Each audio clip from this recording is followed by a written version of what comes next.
Imagine this for a moment. The most profitable product in the world isn't oil, gold, technology, or luxury brands. All of these are temporary. They have markets, risks, and costs.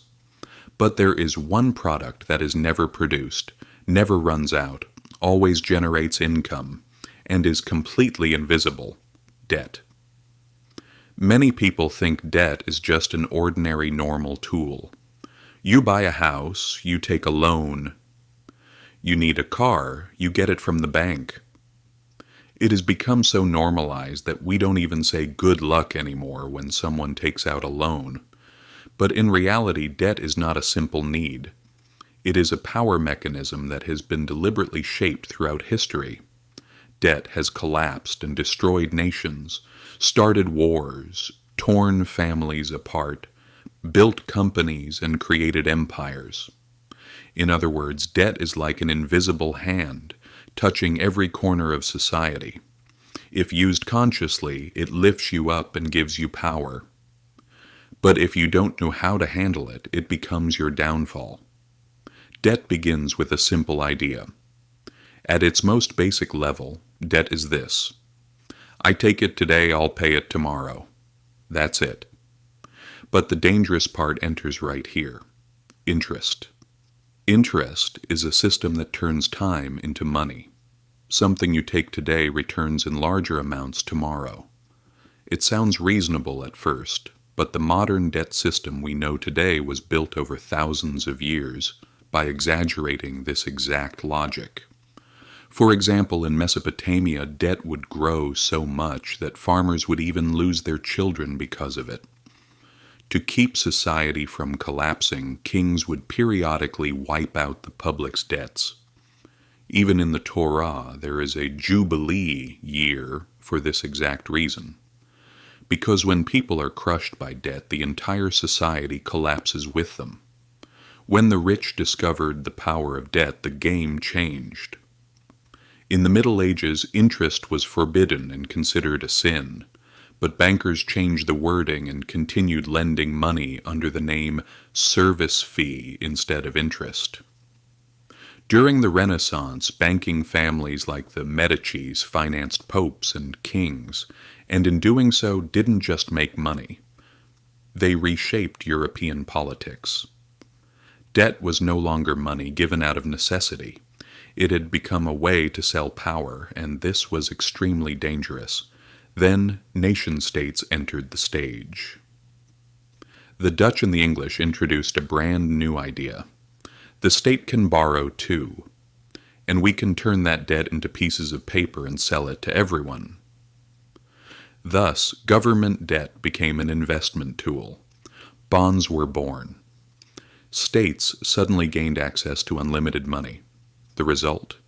Governments spent more easily, went to war more easily. Bankers earned more. The winner was always the same: the one who gave the debt. Industrial Revolution.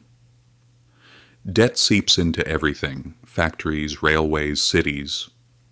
Nearly all of them were financed with debt. Both governments and ordinary people became dependent on borrowing. You even needed to borrow money just to make money. Look how far it had come. Then came the most dangerous invention of the modern era: the credit card. At this point, debt was no longer a luxury or a rare tool, but a tiny, everyday habit, marketed as something completely normal. Spend now, pay later. This mindset changed the way an entire generation thought. But here's the reality. If something costs 10 liras in cash, it costs you 20 to 25 when bought with debt. A car ends up costing twice as much. A house is paid over 30 years at 2 to 3 times its value.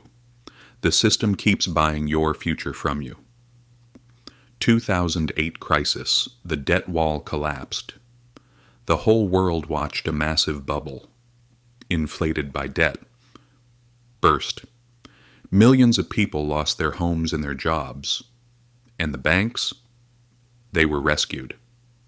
Because they were at the center of the system. If they went bankrupt, the entire structure would collapse and fall apart. This showed us a truth, one they never wanted us to see. The debt system was built to protect the lenders. Did anyone learn a lesson from the crisis? Of course not. Instead of decreasing, debt increased even more afterward. Interest rates dropped to zero. Money was printed, and the world became even more indebted. Today, total global debt is around $300 trillion.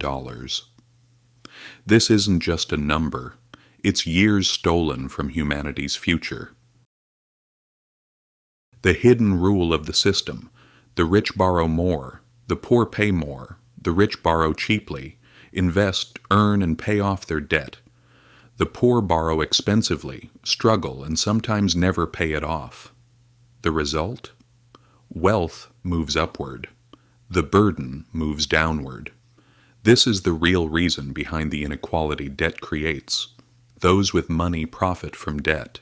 Those without money get crushed by it. And now the digital money era is coming. Central bank digital currency. Programmable money. Real-time tracking. The sense of freedom that cash once gave is slowly disappearing. In this new era, debt will be given automatically by algorithms and controlled by scoring systems.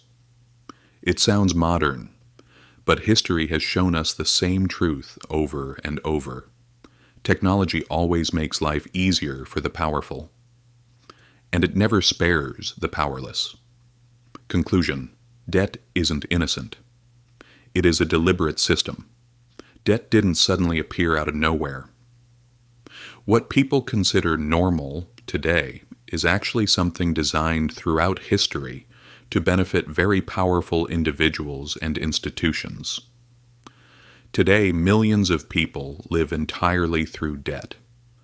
They work, they earn, and their money goes straight to their debt. And we call this life.